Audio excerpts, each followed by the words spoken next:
If you're thinking about making a move to Cumming, Georgia, this is a video you must watch. Today, we're gonna talk about the top 5 regrets that people have once they make the move to Cumming, Georgia. And no, you're not gonna find these things on ChatGPT or Google search.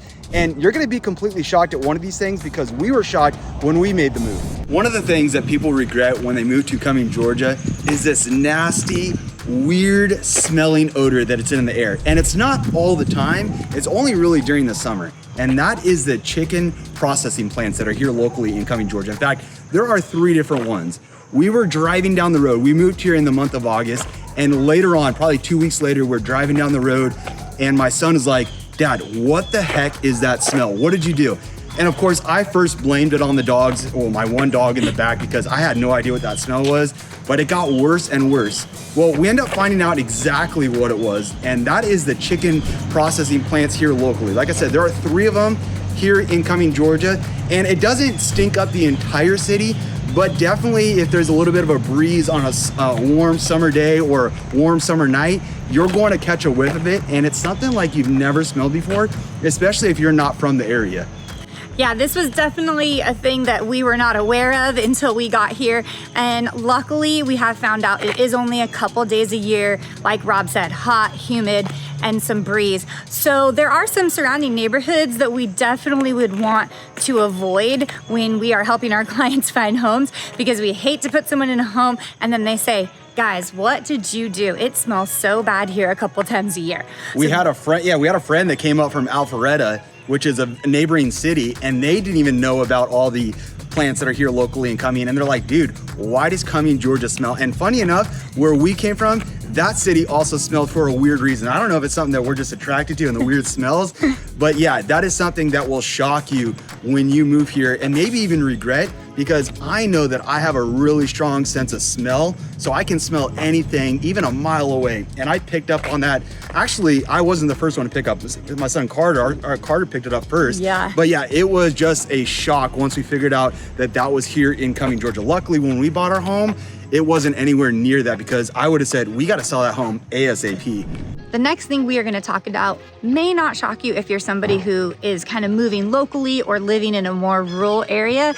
But if you are coming from a big city, this might be something that scares you a little bit and makes you a little bit uneasy. And that is going to be septic systems here in Cumming, Georgia. There are many homes that are on septic system, and we know that this is not something that everybody is comfortable with. Yeah, I mean, we had a client that they fell in love with the home, and they're like, "Yo, Rob, why do we have to buy a home on a septic? Can't we find the exact same style of home without a septic?" And the answer was, well, maybe. And here's what it is. There are a lot of homes on bigger estates and bigger lots, and typically homes that are on bigger lots are going to have septics because it's really echoey right here. That's kind of cool. And the reason for that is because as these builders are building these homes, they're building them quicker than the city can get the permits done for these public sewer systems. So a lot of the builders are putting in these septic systems, even in these subdivisions that have 100, 200 homes, but are on bigger lots. Now, if you don't want a septic, there are still plenty of options where homes don't have septic. I would say it's about a 50, maybe a 60-40 split. 60% of the homes don't have septics, but that's typically going to be in those smaller subdivisions, those smaller lots. So if you're looking for a home that's on a bigger lot, maybe half acre to an acre, even more, chances are you're probably going to be on a septic system. Now, it's not the end of the world. They're really not that big of a deal. I always tell our clients that it's a secondary cost, a secondary maintenance, and what you put down into these septic systems, that really matters, and it's really going to save you money in the long run.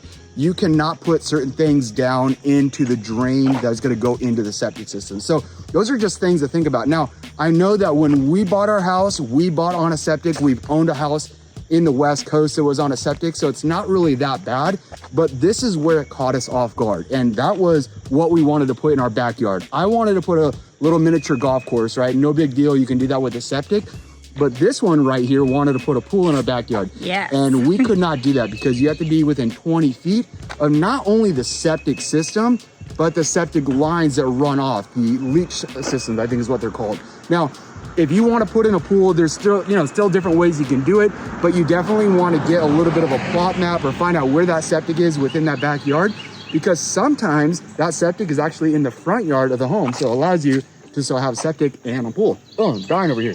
Yeah, so those are some of the disadvantages of septic is you're gonna have a little more maintenance. So you do have to get it pumped and dumped every so many years. And you need to know what size you can handle with the amount of people in your household. Like Rob said, you can't have a garbage disposal. We gotta tell our kids, everything goes in the trash all the time. And they're like, but Nana has a garbage disposal, just push the button. And we're like, cool, we don't have a button. You gotta put things in the trash. And then you just have to be a little more specific about laundry detergent and your dishwasher detergent. So some people are like, I don't want the hassle. I don't want to deal with all this extra stuff or the maintenance. And that's something that they can choose. And so we'll make sure that you don't find a home that you fall in love with that's on septic. And those are things we can look at before we're out there already in love with a home. So some disadvantages, like Rob said, we're putting a pool or something in the yard and then all the maintenance that comes with it. But the flip side is they last for like 40 years.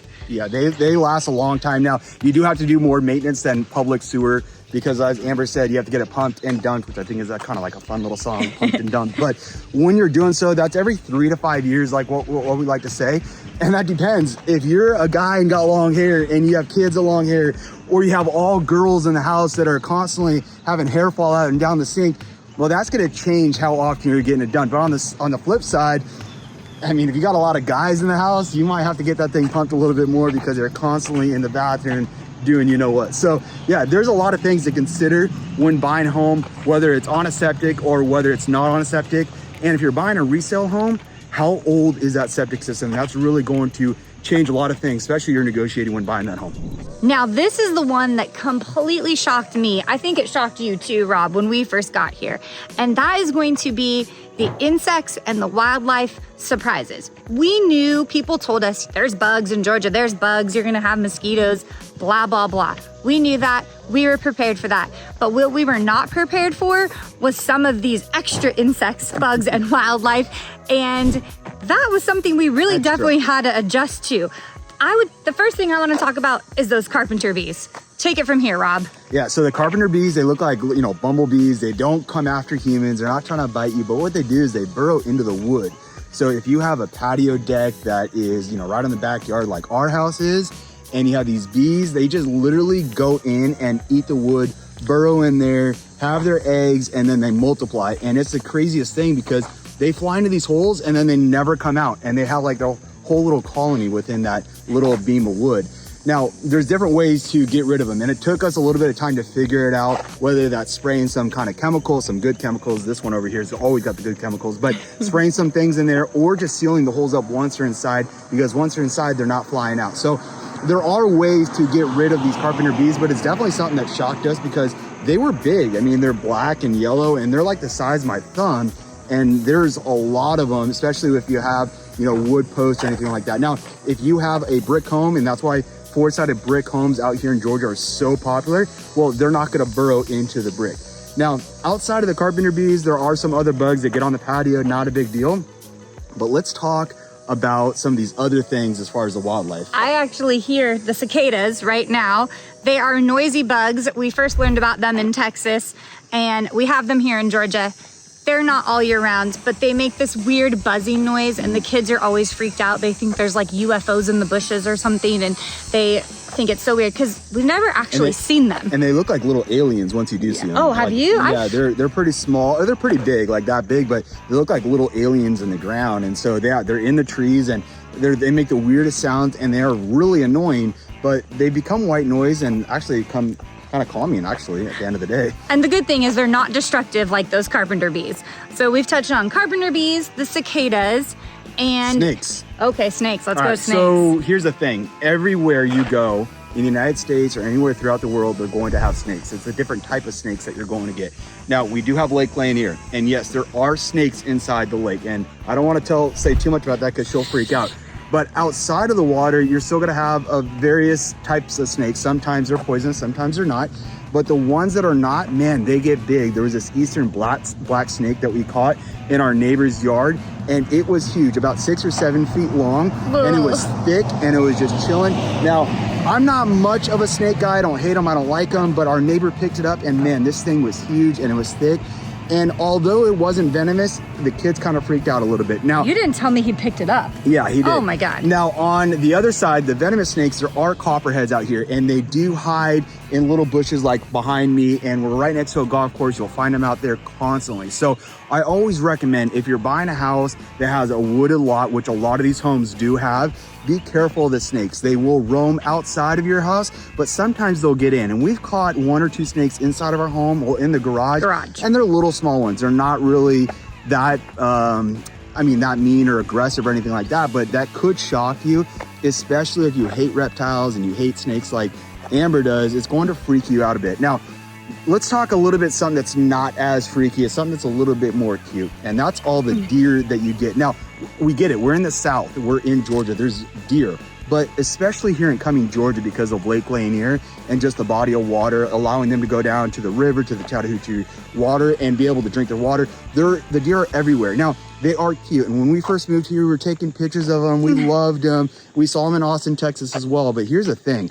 We don't have a fence in our backyard. In fact, a lot of these homes don't have fences in their backyard. So they do roam throughout the backyard. They eat your bushes and your vegetables and all those things. And then they leave all their little droppings to let you know that they love eating your grass, and they are annoying. Now, if you have a dog like us, and if you've been watching our videos, you know we talk about our fur baby Phoenix. For the first year or so, she would chase every single deer until she realized she couldn't catch them. So they are everywhere. They are fast. Now, they are in our backyard, but they're also out on the side roads. And this is things that you have to consider, right? So when we moved from Los Angeles and we kind of came to the suburbs, we drove through the neighborhoods and we drove through everything pretty, easily and quietly and slow. But what you have to look out for are these deer that randomly jump across the road or run across the road. And there are constantly roadkill of deer out here. So that's something you have to consider, because they will literally dart across the road, and they're around throughout the whole entire day, not just at night or in the morning. Even in the middle of the day, you'll see the deer out there eating and running across, because there's so much mass development here in Cumming, Georgia, which is another thing we're gonna talk about. So yeah, you're just finding a lot of deer here in Cumming, Georgia. Yeah, the deer in headlights, quote, is a real thing. I come home late at night sometimes, and after soccer practice and stuff, and in our neighborhood, I know to go slow, but literally my lights will hit them and their eyes glow, and they almost are just having a stare off contest with me. I'm like, so are you gonna move? Do you want me to go? But so we just have to be extra careful driving at night. And like Rob said, there's roadkill. It makes our kids sad when we drive by. There was a baby deer one time at our neighbor's house, and we had to call the animal department, and they came out and they were trying to save the poor thing. So that is really sad too. But we were just shocked. We heard about deer, but we have an entire family that comes through our yard. We just didn't realize you would see them all day, all night, all the time. And I regret that we don't have a fence, because I want a garden, and those little guys will eat all of my stuff up. And Phoenix, one time at 2 a.m, saw the deer and just took off. And I was standing out there in my pajamas, freezing my butt off, waiting for her to come back while she was chasing this deer.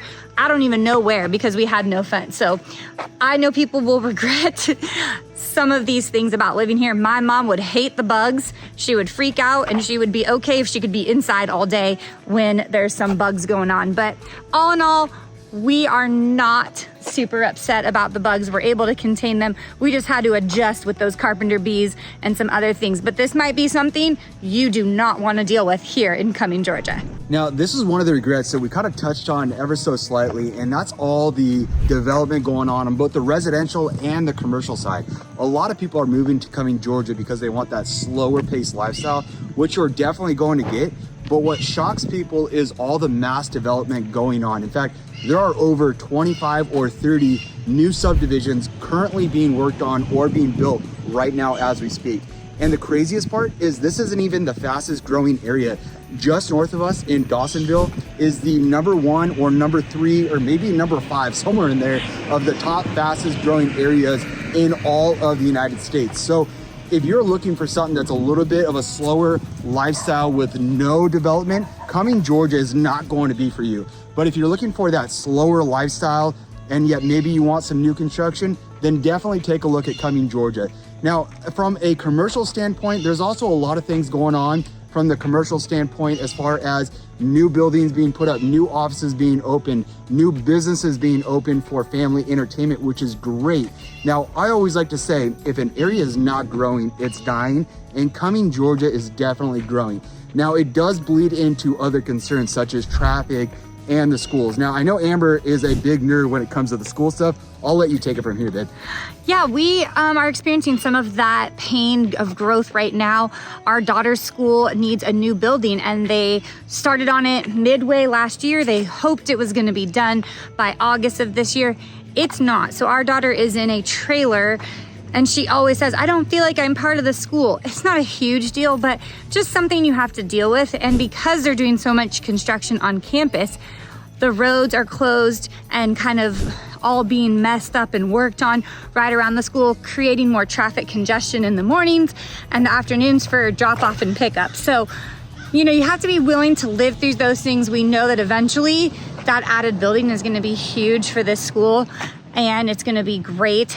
But right now, it's a little bit of a pain in the butt when we're going there 5 days a week. And the other thing to consider too is just the cost of living. When there's new development and things going on, typically new homes are going to cost more than resale homes.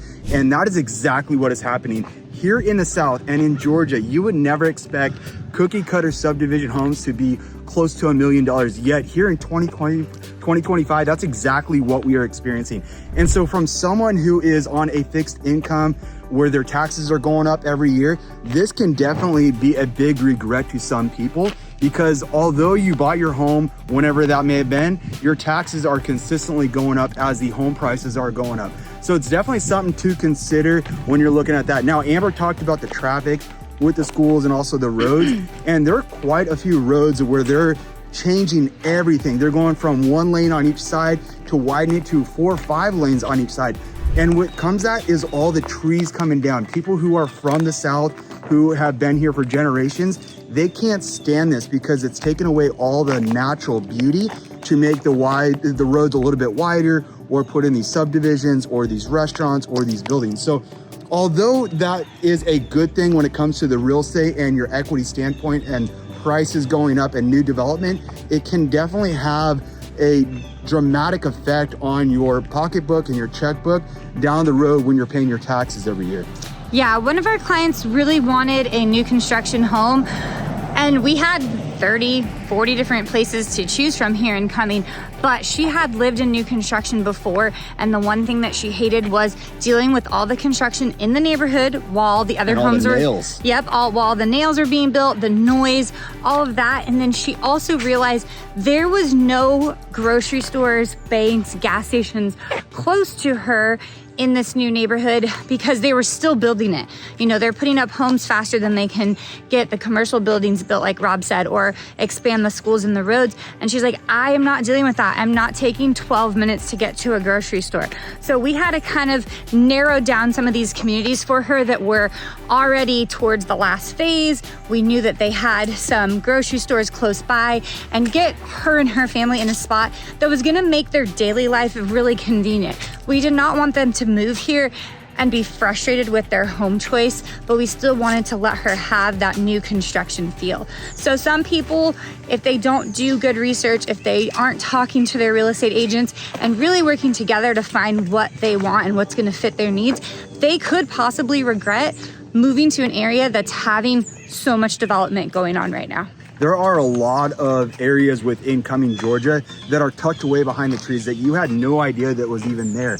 And as these trees come down and more development goes on, it takes away from that natural beauty.